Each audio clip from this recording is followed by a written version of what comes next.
Grab a cuppa. Today is going to be a great chat full of insights. I'm talking with Sherrelle Smith, FMCG consultant extraordinaire with both supplier and category management experience and her own pet food treat brand, Wicket's World. Right, Sherrelle, for people who haven't met you before, how do you like to introduce yourself and what you do? Really nice to be here. Thank you for having me.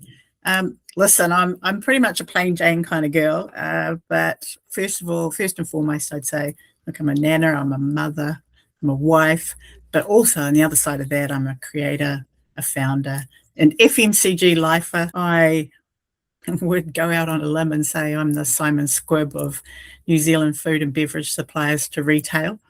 So I help people's dreams come true, and that's really satisfying for me. I'm enjoying it a lot. I sort of feel there you're being a bit modest. So how do you describe what you do as a consultant, educator, and trainer? Because those are all the hats that you wear. It's kind of a three-part business. So the consulting is where I help demystify retail customers and their ways of working for suppliers, help suppliers through category reviews, NPD launches, pretty much any kind of activation with their retail customers. And then educating, so taking new entrants and helping them into FMCG, retail, supermarket industry. I think you were one of the people that attended a podcast that I did for Pacific Trade Invest, and that's really about bringing exporters into the New Zealand market and showing them the ways of working and processes. Also do that here for New Zealand companies as well. And, we talk about how does it work? What do you need to do? How do you do it well? And the other part of my business is training. So it's actually one of the favorite parts that I have. And so being a trainer gives me like the greatest satisfaction knowing that, I have knowledge that I can share with people and teams. And there's gains far beyond where their skills and knowledge base currently sit. It's really satisfying to get feedback from them that says that they've learned something new, and it's something that they can take with them. Quite often, if you're training people, they might only take one or two things away, but even if that's the case, at least that you've helped improve a situation for people. The way I see it now is, I have a purpose. Now I'm outside of foodstuffs. I have a purpose, and it's really to demystify our industry. I want to, share clarity and understanding of FMCG with businesses and professionals in as many platforms as possible. So, I've done webinars. Now I'm doing a podcast, trainings, such situations, and one-on-ones as well. I really want to help people understand commercials and, the truths around it, simplify the complex stuff, and make everything that's vague clear. There's so many changes in our industry. Every other week there's something different popping up, and so you've got to keep your finger on the pulse and keep sharing that with people. So I've worked in the last nearly 3 years. It'll be 3 years in August. I've worked with 106 clients, and what I probably knew was that there were a lot of suppliers that need help, but I didn't know how many. And so that's been a bit of an eye opener for me. And so for me, I always want to just do a little bit more and a little bit more and a little bit more. But I've learned a lot about businesses and their pain points and about how to help people. And that's really everything that encompasses, my current business and what I want to do for people. You do sort of talk there about demystifying the industry, and I guess from outside looking in, as you're a new supplier, that is like how it actually looks. There's that magic dust that the supermarkets sprinkle on things, and you're like, whoa, I can't get into that. And then and I like there how you said you've worked with 106 clients. That's a lot. That's fantastic. And you're right, taking it, teaching them and so you can learn and demystify it is just incredible, because that is the scary part. So then looking back to sort of how you sort of got into the FMCG side of it, what was it that hooked you about it? It was a bit of a life-changing moment, where I just decided that I was working for an Australasian publishing company. I had a team of about 25 people, and I was working from dawn till dusk, nothing different from being a category manager, but At that stage, I never got to see my kids, and so I literally hated it. I just decided that I didn't want to do it anymore, and so I didn't actually have a plan. And quite often when I do this, I don't have plans. Like when I decided not to be a category manager anymore. But I knew that, well, I thought that I knew that I wanted to get into sales of food and beverage products, because actually way back then it probably looked quite glamorous. It had a company car and a telephone and things like that. And so I was like, yeah, that's me. I could do that. But I actually couldn't get a job as a sales rep because I had no experience at all. So I got a job as a merchandiser, and I dropped about 40K in salary overnight, but never looked back. Loved it. Moved on from there, merchandising into repping, account management, business and channel management, across consumer healthcare and food businesses. And again, I never really looked back. I loved it, and that's where FMCG lifer comes in. Like I know that I love it, and so it's very rare, I think, that people can find an industry or a job that they love and then continue to do it for years. And I've been really lucky in that I've managed to expand my knowledge of FMCG by being a supplier and then also being a retailer, and now combining both of those backgrounds into one to help people. So you've spent years on both sides of the table, supplier, senior category manager. Is there something there, a perspective that you've sort of seen there that gives you that people don't see when dealing with a supermarket? What's the one sort of thing there you can say? Being a category manager and having a supplier background generally gives you better store relationships and understanding the ways that things work outside of the centre. And also you have, I guess, because you have more understanding of being a supplier, you're a little more empathetic, and you know how to work with suppliers to get them to come on board with what you need moving forward. And then those suppliers that have been category managers, actually, if people aren't hiring those people, they are losing opportunities because they bring unique understanding to their retail customers. They can add value of actual inside knowledge of the retail customers and what the expectations are, ways of working. Hire those people if they're out there. Little plug there. Little plug. Yes, you're right there though, because listening to you talk at the Pacific Trade Enterprise the last 3 weeks, doing those podcasts on that was very insightful. There's a lot of insight and knowledge that you passed on there that no one else has. I've been in this game in the packaging side of it. I've worked in FMCG as well. I've seen it, what I thought was quite a bit. So I feel I've got a little bit from both sides of the table, but the information and knowledge that you shared was just so much more. So again, looking back, 20 years in the industry, what are the big shifts you've seen in how retailers and suppliers are working together? Yeah, funny you say, you were just saying about there's so many things that you learn that you, as long as you've been in the industry, you didn't know. And I kind of had the same thing. So I was working for 10 years as a foodstuff specialist in the supplier area, and I thought I was the bee's knees. I thought I knew everything. But actually, when I got into foodstuffs, then I started to learn about all these extra pieces that you probably never you would never know unless you worked on the inside. And so that's how valuable that information becomes. But looking at how things have shifted over my career, my 20 plus years career, there's been so many. If you look at just the last decade, there's been a huge shift from a move from negotiating at store level with the independents for your business, and then moving into the centre to negotiate your future. And this has been scary for people. They didn't have, I guess, the clarity that they needed to be able to do that in the beginning. But people are learning, and it's getting better and better for them. Centralised buying in foodstuffs has been, a real game changer for people. They probably weren't expecting it because things had been the same forever, right? Foodstuffs is over 100 years old, and that's the way things used to be. So it's been hard for some suppliers to adjust. What else? Entry of new players in the market. So Costco, they've come in and they've really whammied, I guess, a gap in the market. When you go shopping there in the weekends, it's craziness. People are lining up in baskets full. I think the average basket must be about $300. People are just tipping these $30 items into their baskets as they go by.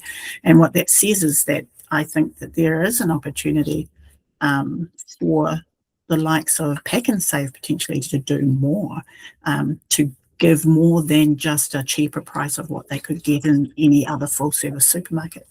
The Chemist Warehouse, look, there's no stopping them. They I think they're around about 70 stores at the moment. They want to be 80 very quickly within the next year. And then they're probably not going to stop at that. And you can imagine, the impact that has on shopping behaviours, and both where suppliers and shoppers spend their dollars. So they've been a major impact.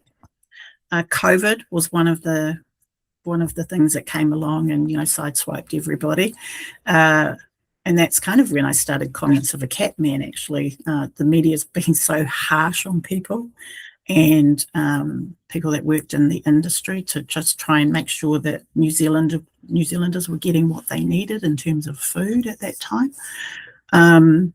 So I really wanted to talk about, the impact of, I guess, what the media presented versus, what category managers or category teams were experiencing at that time. And they did so much work.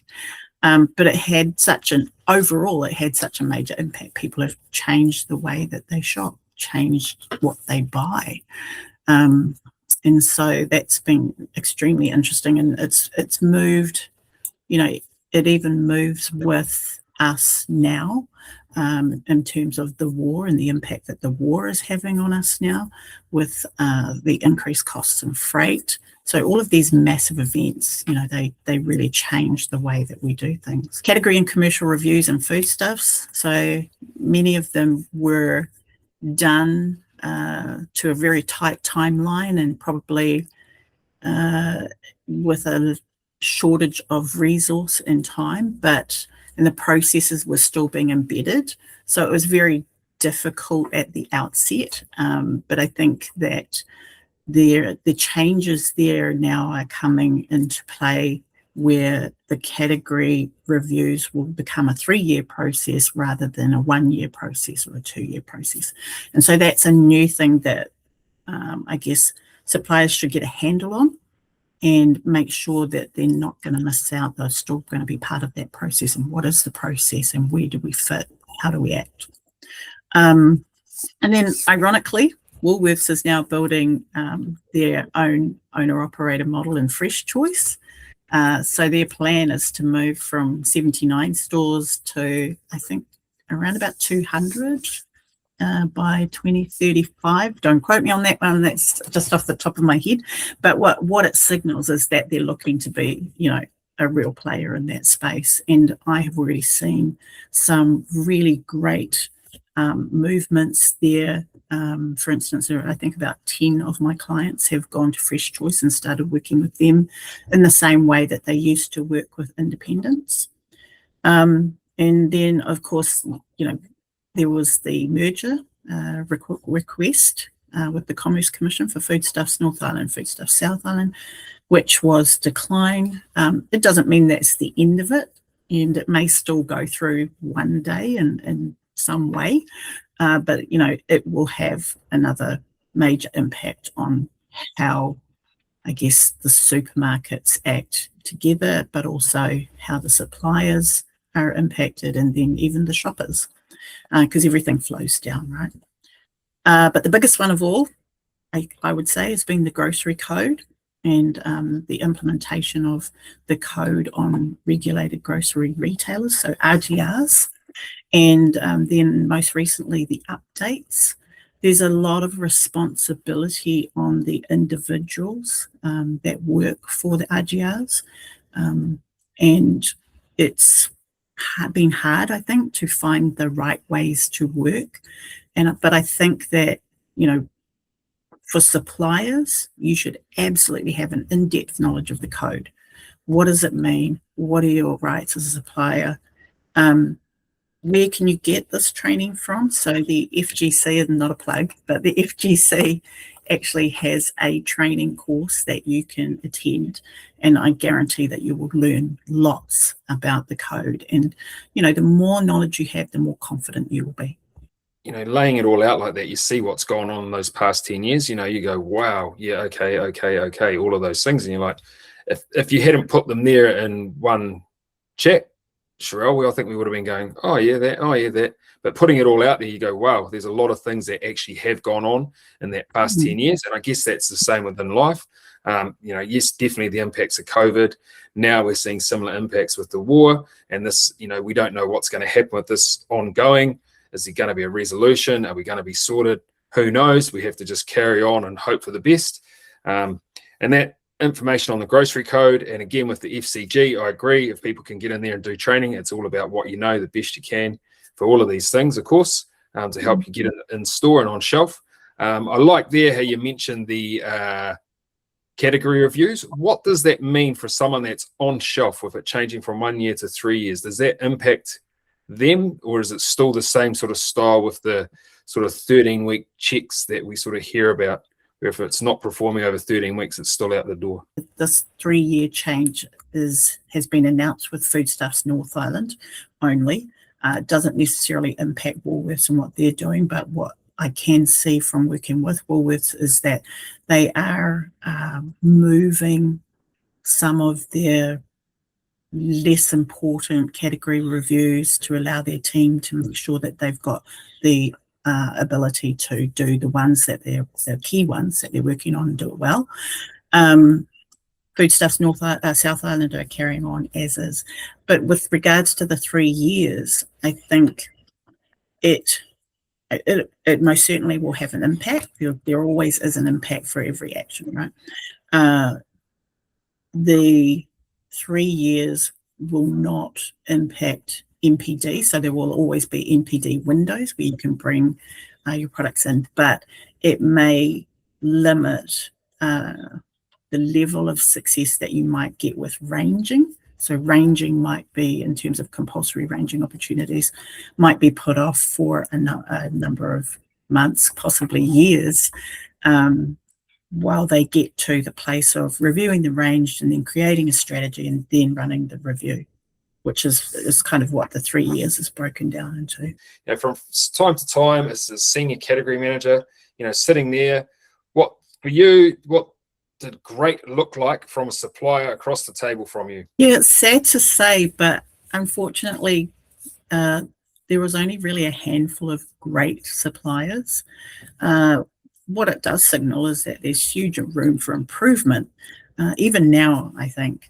For me, great looked like someone who knew what my KPIs were and were looking to help with or understand first, but also help with what my strategic direction was and how I wanted to get there. Understand the gaps that we were trying to fill, but also, there's a piece there that I would say if you're going to be one of the suppliers that brings up issues or opportunities, always provide solutions. Quite often suppliers will raise things up but not bring the solutions, and actually that would be the key part of it. Great was also being prepared, so meetings were firing, respecting time, making sure there was, I guess, an agenda and then the desired outcomes. Pre-reads are important, and getting those sent in a timely fashion so that the category manager has some time to read it, and generally that might be after hours and before they go to sleep, because they've got a BAU and day job to do as well. But that way you can spend time discussing the execution of the activation and support. Adhering to deadlines is something that if suppliers could really do that would be key, because what that does is it means that the category team can stay focused on doing what they should be doing. They don't have to go and chase people to do the job that they should be doing. The other big one is getting information correct. So product pricing, promotions, anywhere that could save myself and my team time and enabling us to get on with other work, that's always going to be, I guess, a winner, and put you ahead of where others generally are sitting in terms of performance. That would make you great. Understanding the lingo too, and I know it's hard, the meaning of key terms, the real true meaning, but also the acronyms within the business.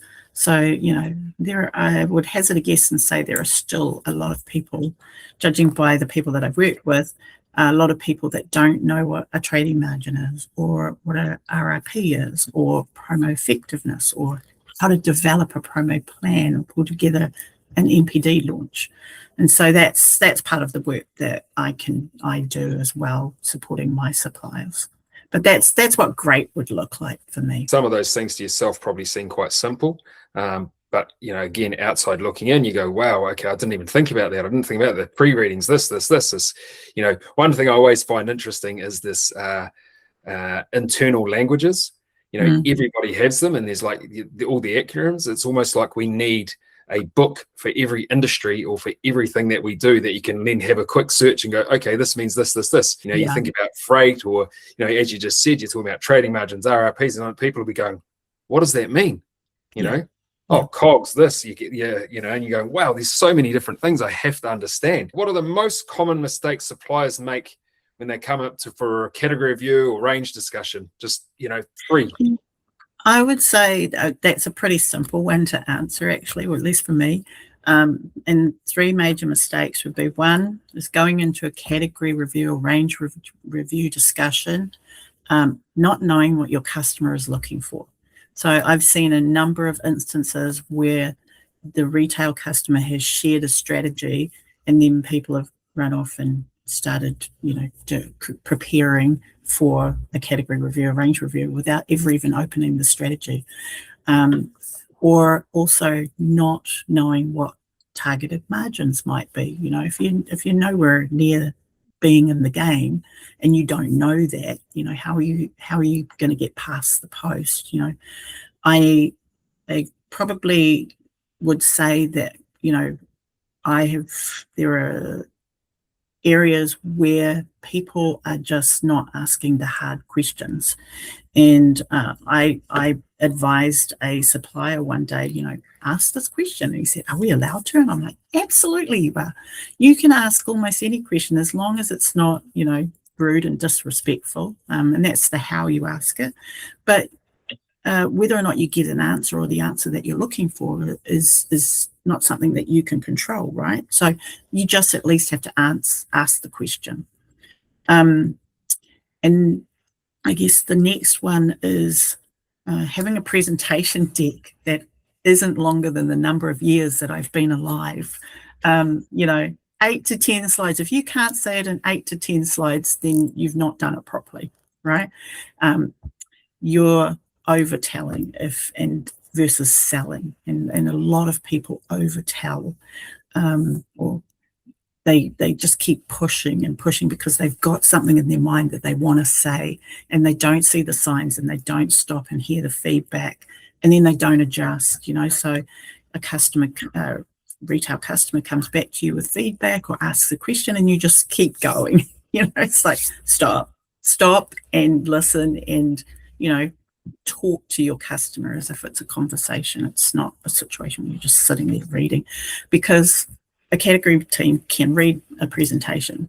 It's really about the discussion that happens after you've got the presentation going. And then number 3, this one's the biggest one for me, and I see it so often, is not knowing your numbers, not understanding the commercials, not knowing your walk away point, or where your customer wants to be. So what are their targets, and what are their walk away points?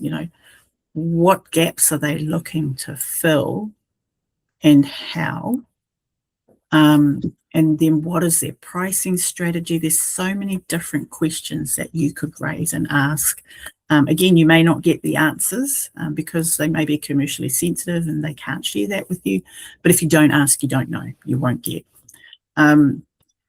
You can, and then think about how can you support any of those replies to your questions. And the biggest part of that, the commercial piece, is can you afford to sell your product to your retail customers at the price that you are pitching? Are you making money? Do you know how much? Interestingly, you know, another example is I did a category review for a client with a retail customer, and we got right to the back end of that, and I said to her, how do is this a good outcome? Are you going to make your money? And she's like, I don't know. And I'm like, oh, what? How do you not know? You know, like, and so scary time. But you know, that is definitely an area that could make a huge impact on your business. And if you don't get a handle on your commercials, you can't blame other people for where you could end up, right? So you need to really, if you don't have an understanding, then get someone that can help you. Know what the customer's looking for. So as in know what the category manager's looking for. Don't oversell, ask questions. So I think that that asking questions, it's one thing, because people are afraid. I guess they're afraid of the category managers because they can make or break them. So they don't want to ask questions. And then know your numbers. I don't know how often this comes up, and your example there, putting someone right, that was right at that point. It's like, whoa, that's quite scary, as you said. So, with your role now, when you're advising clients, what are the non-negotiables that they need to bring to the table? Is it, a credible category story, data, shopper insights, a clear role for their brand, or something else? It's different measures of all of those things. It's based on the retailer needs, right? So what the retailer sees is needed for their shoppers. So definitely data and insights are key if you can get it. There's a lot of suppliers that cannot afford it. In saying that, most of the retailers are able to provide you with some information, and yes, you have to pay for some of that. But you need to get some data that connects your offer and proposal into your customers' needs and what they want. And I'll give you an example is Dubai chocolate, viral ice creams. This category, or these two categories and segments within the categories, they're generally flat. But because of these entries into the market, they had double-digit growth that you haven't seen before, and that was brought around by the viral trends and shoppers looking for overseas trends. So the data is not always just numbers. It can be global trends as well, and again, it connects you to the strategy. And it is definitely also important to look at what's out there for the future.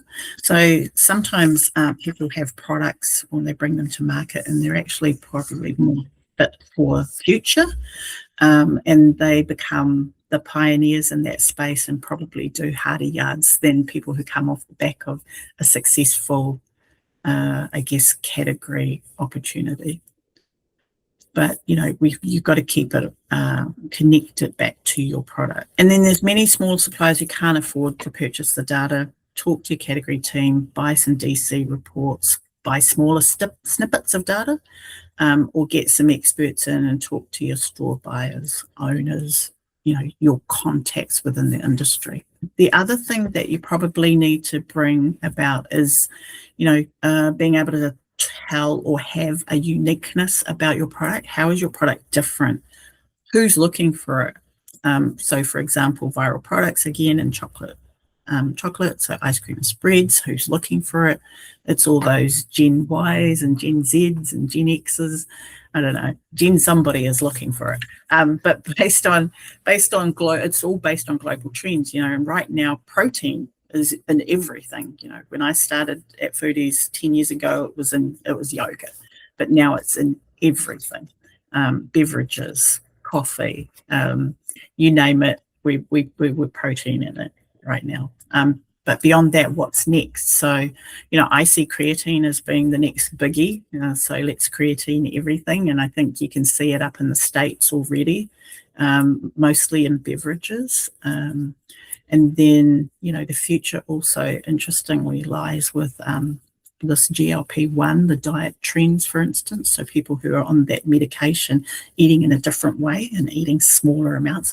So it's really making sure that you're in touch with not only the data piece, but, what's driving this opportunity? How are you going to talk about it and make sure there's a fit for you in that category, or space for you in that category? You've seen that growth in the protein, and I am aware of some creatine products coming out now. I think on that diet drugs, with that coming through, there is going to be a big change in the way people eat. And I guess that will take time as it sort of starts to flow through. From my understanding, the patents on those actually comes off shortly. So there may be, maybe it's in a few years. Don't quote me on that because I could be wrong, but I'm pretty sure that it does come off, and then we could actually see an influx of other products on the market, and tablet form versus injection form as well. So I think that could be a real game changer.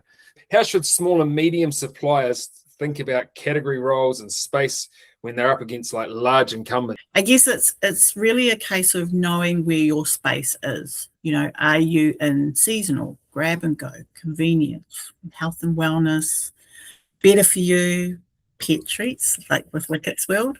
Like know it and own it. Who's looking for your product? So you've got to be able to tell the category team, where your product sits and why it should be there, and what role it plays within the category. But again, having knowledge of what the retail customer is looking for, that's also going to help you. With regards to the space, you need to be able to convince the category manager or the buyer that you can. Now, this one has always seemed to have been a hard one to get across to many suppliers, but the category manager and or the buyer or the store is already generating a certain amount of dollar margin for the products that sit on the space in their store right now. If you remove one of those products and then you want to put your product in there, basically they are taking a punt on whether or not they can at least maintain the current dollar margin that they are earning, or they are able to improve that. And that's generally why a lot of them might say no, because they cannot see that benefit is there. There is also, though, make no comments about it, if there is a product that they have to have because your customer has to have it, then they may overlook that. But if it is that important to the customer, then you would say that is going to meet I guess that space rental, and it's going to make it easier to say yes. But also having an execution plan. So many people go in without a plan. They're just like, here, look at my product. Can you put it on your shelf? And there's very little understanding about how to execute it, but also, what's in it for your customer. It's an age-old question, really. So I guess, you help suppliers navigate launches, tenders, reviews. So I guess that execution plan is pretty critical for that. So thinking about it, where do you see most launches come unstuck? Is it the proposal, the numbers, or the execution in store? Mostly it's the numbers and the pitch. So the numbers in that they're not meeting the retailer's requirements, but also they're not really understanding what they're offering. But then the pitch isn't strong enough. So there's plenty of things that you can do in that space and become more familiar with the numbers, understand what your customer wants, have a stronger pitch, build it up. But in behind the scenes, there are other areas where it can come unstuck. So if you don't know your COGS and your cost to serve and your profitability, and you can't afford to actually be selling the product at the price that you're selling it at, and that's the numbers piece again, that could all fall apart from you, and it's really dangerous territory. And so, again, get familiar with the numbers, right? Not clearly understanding the retailer's wants. So for instance, what are the specs of the product that they are wanting you to tender for, or where are the gaps in the category that they're actually wanting you to look for? Can you please bring me in some chilled cheesecakes or something like that, but you're actually going to offer them some, some chilled yogurt with protein in that we already have, so it's about making sure that you have a really clear understanding of that, and that you're able to meet those needs. Packaging, product claims, labels, artwork, food safety, barcode issues are massive. You can absolutely come unstuck if you haven't done those things properly. I've seen it happen. I've experienced it over the last few weeks, and some of that stuff is small, but it can hold you in your tracks. You're not going to get any sales. You can't move forward until you fix all of these issues. So those are things that, detail is always going to help you, being detailed and knowing what you must have as a supplier of food and beverage to supermarkets in New Zealand. So the activation plan, we kind of just talked about that. What is the path to market? Quite often it's not thought about from an end-to-end piece. So, here's a wonderful product and we can sell it to you at this much. And it's like, okay, have you taken into account the cost of storing the product? Have you taken into account cost of transport and freight? Because at the moment that's gone through the roof, and have you readjusted for that? Your sales team, so giving your sales team the right tools to go into stores and make sure that they're able to sell that for you. Because if you don't have those tools, then that launch is going to come unstuck at the last hurdle. So it's about ticking all the boxes and getting everything right along the way. And that's where I recommend that you either create or you find a template that helps you make sure that you are checking off those areas. It's important that you can't miss anything. I think we've covered my next question that I've got for you, but just to make sure, if a brand wants to pitch a new product, what are the 3 questions you tell them to make sure they can answer convincingly right in the get-go? Can you afford it? Can you meet the retailer's requirements? Does your offer meet theirs or their shoppers' needs? How are you going to execute and support this launch? So these days, beyond just putting product on shelf, it's really about how can you build this brand? What else are you going to do? There is no space probably for people, for customer products that come in and aren't being supported in that way. From a retailer's point of view, what does a strong product launch actually look like right at that prickly point where you said things can come unstuck in the previous question? So what is that? A strong launch plan or a good launch plan looks like having strong creative commercials that stack up, lowering the risk to support your product coming into the market, having that product and brand support. So, creating potentially educating shoppers, but also creating a demand for your product. So letting customers know where your product is, why they want to buy it, bringing them into the market. And then, of course, always with the executional plan, right? So operational readiness, always having good data, having your food safety, supplying in full on time. It's part of a total plan. If you don't knock these on the head, then you're actually probably, it's just not going to be as strong as you think that it is. Where you finish with that supply, having your delivery in full and on time. If it goes really well and your pipeline's full and then you haven't got stock behind it and everything sells out, I guess that's critical. And I have seen, like yourself, I've seen brands that scramble at that point because they haven't, from my side of it, selling them packaging, they haven't got enough packaging because they never thought it was going to go as well. So it really catches them, and then everything's urgent, and that just is straight to the bottom line of cost to impact to fix that up. Can you share a story that you've been involved in with a brand that their launch just went so well, and what did they do differently? There's about 106 stories. They're all on my wall here in my little cabinet. But look, firstly for me, it's like working with a team of who's open to feedback, support, taking on board the expertise and knowledge that I can share with them, and then having stronger outcomes because of that. The particular launch I'm thinking about is with Humara Spreads. They recently launched in the market, and And don't get me wrong, I think April last year we started working on this, and then they launched in market just after moratorium, which was around about mid-January, Feb. And it's been going great guns. They found a space in a category that's been growing through premiumization of the likes of peanut butter and premium spreads, so Biscoff and Nutella. And then they created a range that also played on the viral nature of Dubai and pistachio, which has been just going off, right? Everything Dubai, everything pistachio, you're going to be running out of stock. But they're also bringing in simple differences like a Bueno flavour, which is a white chocolate flavour offer. And currently we're only in milk chocolate. So there's actually more that comes with that as well, and that's a good part. So not only has it been a strong launch and designed for a customer in mind, but it's also beyond that. What else are we doing? So there's plenty more to come. I can't tell you about it though. But like, they ticked all the boxes for the retailers. So we made sure that we knew what they wanted, that we met the margins in terms of their margin requirements, but also retails, promotional support, brand and social media support, display opportunities. We really ticked all of those boxes, right?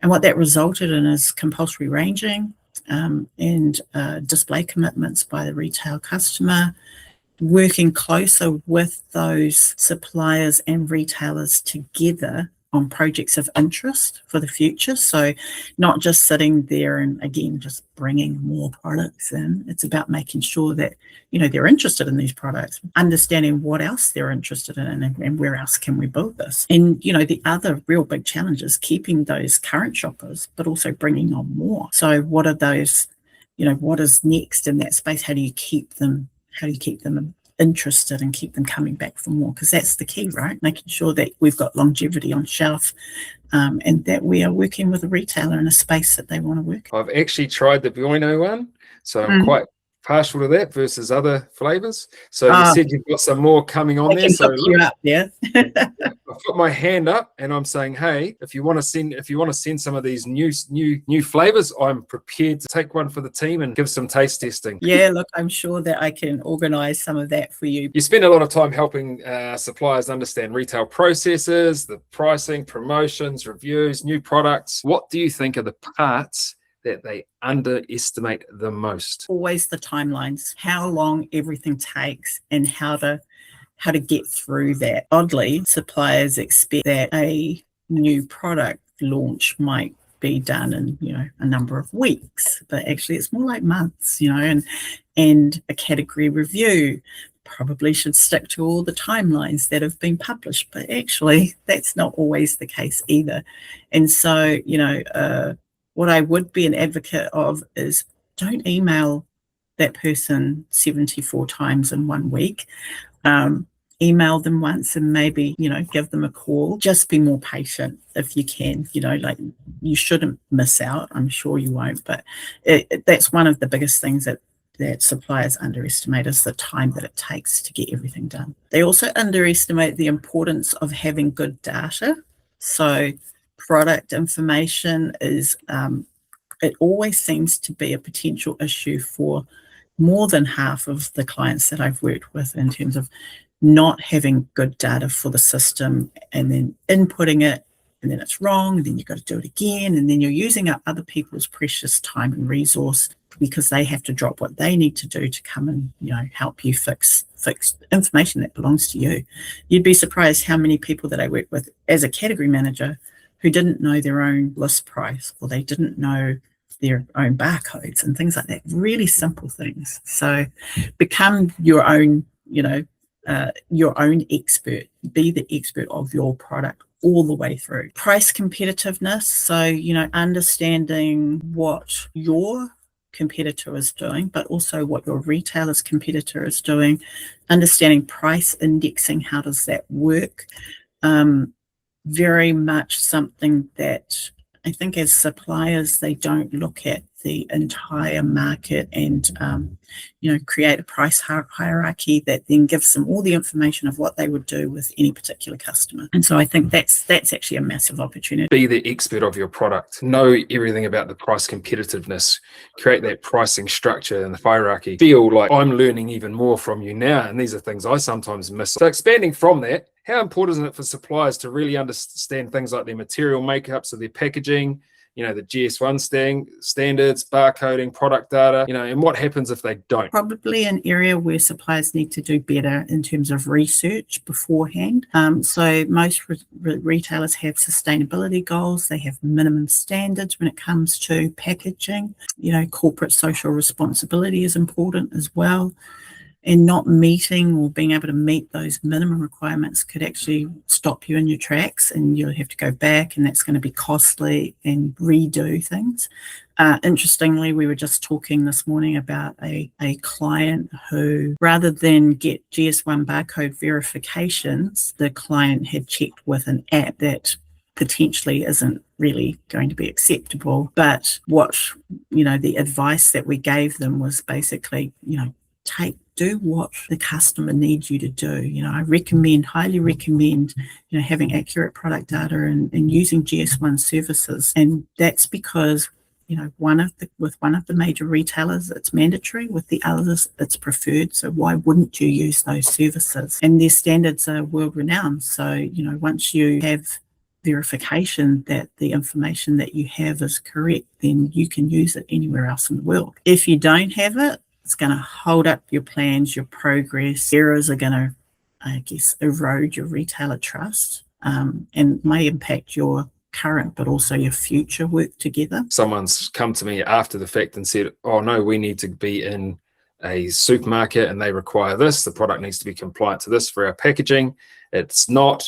We organize our own packaging, but we're actually, we need stock in a few weeks. How can you help? And it's always that mad dash because they just didn't see that going on. They were sort of probably just thought they knew what they were doing and just carried on with it through the store. And then as they've gone to complete all their data, what they need to get listed, they've missed that point and the product's being declined because of that, and they're in a mad rush to get it fixed. I think we've covered everybody else and what everyone else wants to know. So let's go into Wicket's world. You run this brand, so what inspired you to create it and what does the brand stand for? It was a friend and I, we've always wanted to be in business together.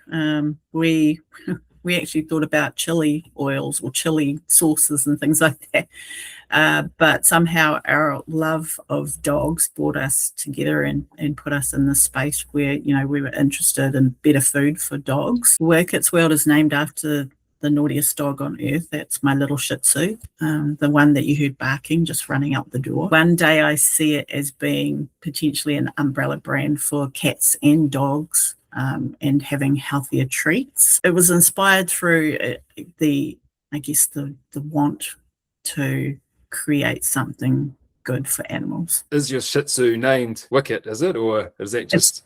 No, it is Wicket. So she's named after one of the Ewoks from Star Wars, and it's I think yesterday was World Star Wars Day or something like that. So and when she was little she looked like an Ewok, and the Ewok was Wicket. That's how she got her name. So I gotta ask, so how does it feel? I guess how does it feel being on the other side of the table as you presented this, but you've sort of, through your roles, you've been on both sides of the table, but how did it feel bringing your own brand to it versus, working with other people and their brands or people talking about you talking to them about their brands? I always wanted to be, it's a passion project for me, and I always wanted it to be, a labor of love, not something to be endured. So fun. And I kind of knew exactly what I wanted to do with Wicket's World. And right now, it's not for the supermarkets, it's online and markets only. And there's reasons for that. But I'm also in a space where if I change my mind about that, I'm already retail ready. So I have GS1 barcodes and verifications. I have updated artwork ready to go. And as you know, I am also looking for packagings. And I guess what it's given me is, my background, what it's given me is the opportunity to think about where I wanted to be with the brand and what I wanted to do. I highly recommend finding your community. So finding a community of people that can support you and help you with making these kinds of decisions and moving forward. So for instance, with GS1, I have a very good friend who has a huge amount of knowledge in GS1, and she's the one who's said to me, well, just get retail ready just in case. I'm like, okay, let's do that, you know.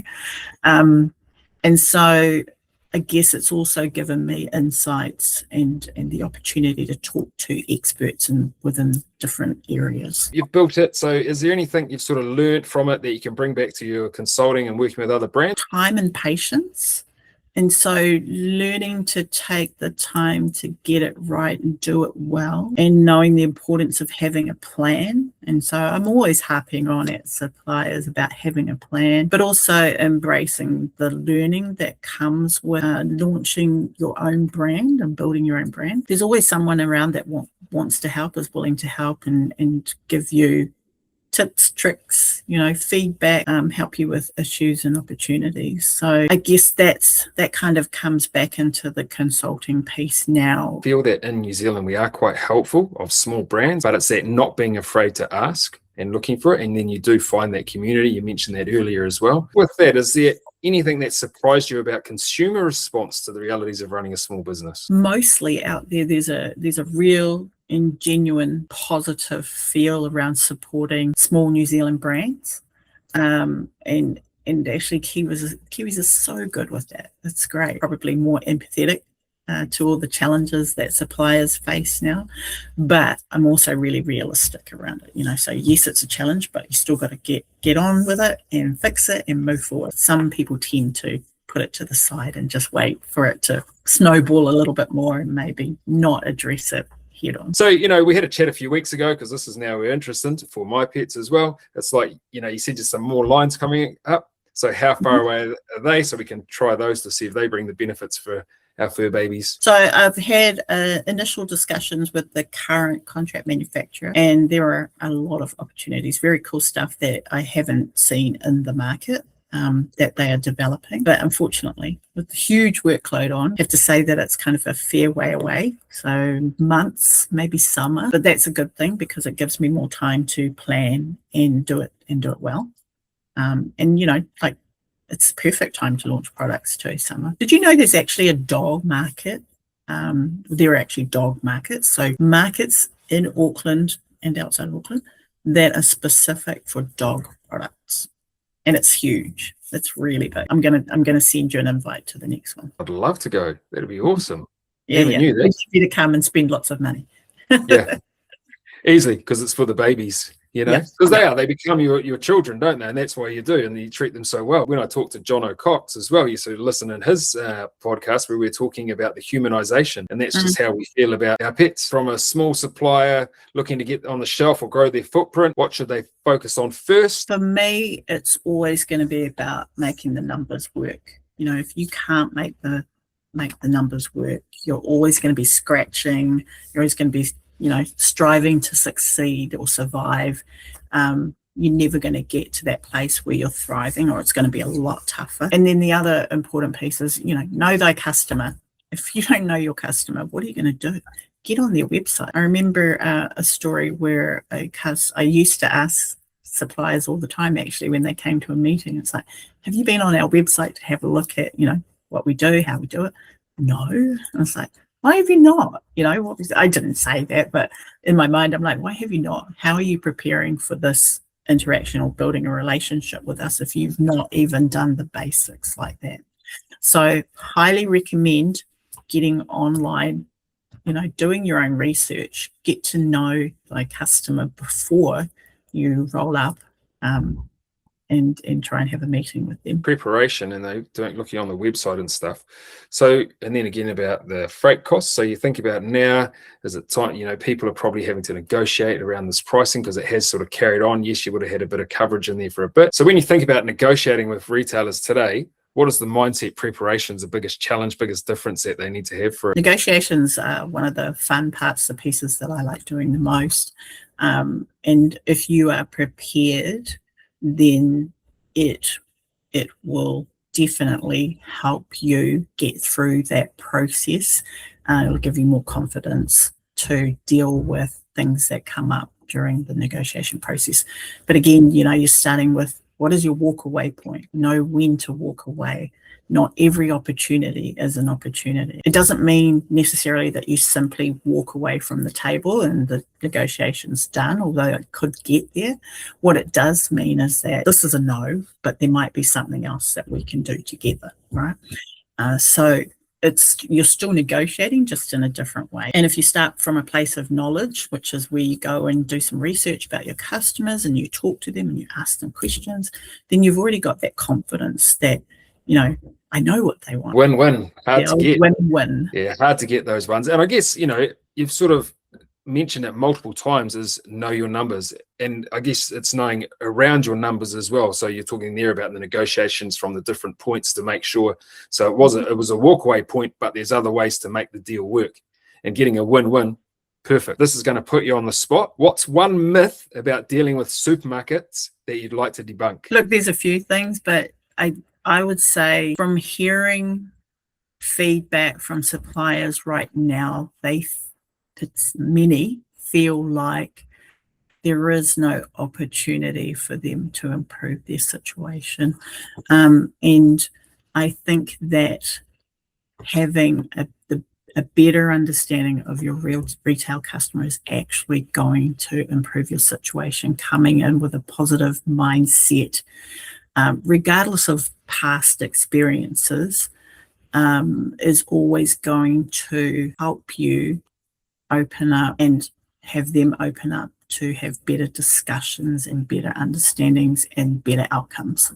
I hear some feedback from suppliers and I'm like, ouch, like things actually can be better. And I think that, for instance, if you understood what it takes to get through a day as a retail customer, and in a category like beverages, for instance, you're working with over 100 suppliers, it's very difficult to meet everyone's expectations. So if your expectations are, based on your retail customer and what they need, I think that there's definitely opportunity for better all-round outcomes. Absolute gold, that one. If you could give one piece of advice to a founder just starting their FMCG journey, what would it be? I always tell people, suppliers, to go slow, grow slow, especially founders.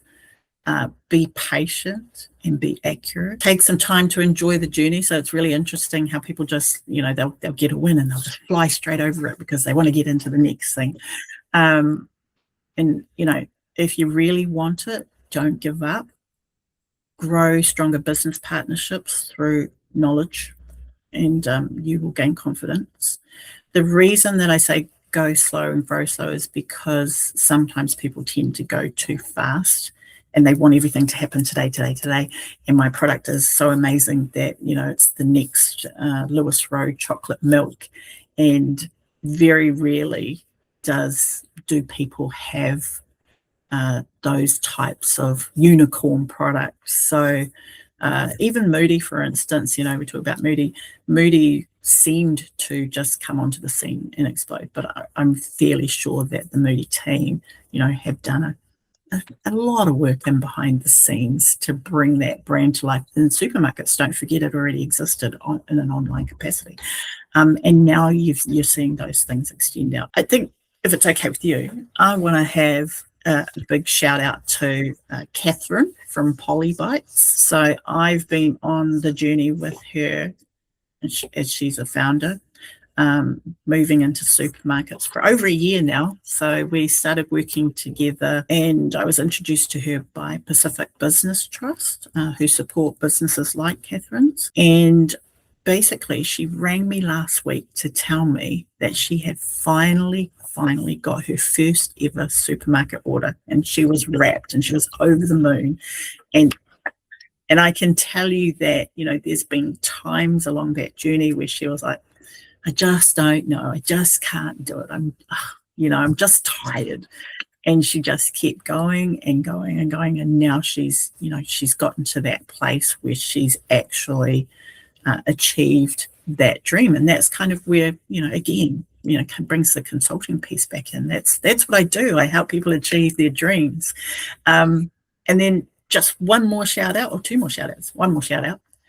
Ryan Kerriman for supporting Catherine and Polybites to achieving that goal. So, I put her on the path, and literally he has delivered, and he's gone over and above, I would say, to support. And that's where, again, having that community counts, and, people generally wanting to help you achieve. Go slow, grow slow. And I think you're right. There's all these unicorn brands out there that people see. Everybody, all these founders want to be that. And hey, why not? But I do believe that they have also gone slow and grown slow with a lot behind them, as you say. Where's the best place for people to find you, learn more about what you do, and sharpening their retail relationships and preparing for the big pitch? I'm really active on LinkedIn, and it's kind of a window into what I do and how I do it. And I think that's how you and I even connected. There are often examples of outcomes and, tips and tricks in there as well. If you are not on LinkedIn, then go to my website, Sherrelle at sherrellesmithconsulting.co.nz. It's a pretty plain little website, but I'm growing it, and actually we talked about the glossary, the acronyms and stuff before, so I'm going to be putting a glossary up there about that, but also sharing training tips and tools on there shortly. But if you have any questions, I'm more than open to a discussion, whether that be via email or on telephone. Thank you so much for sharing your time. I've really enjoyed speaking to you today. Thank you, Stefan, for having me. I appreciate it. You've ticked one of my goals off.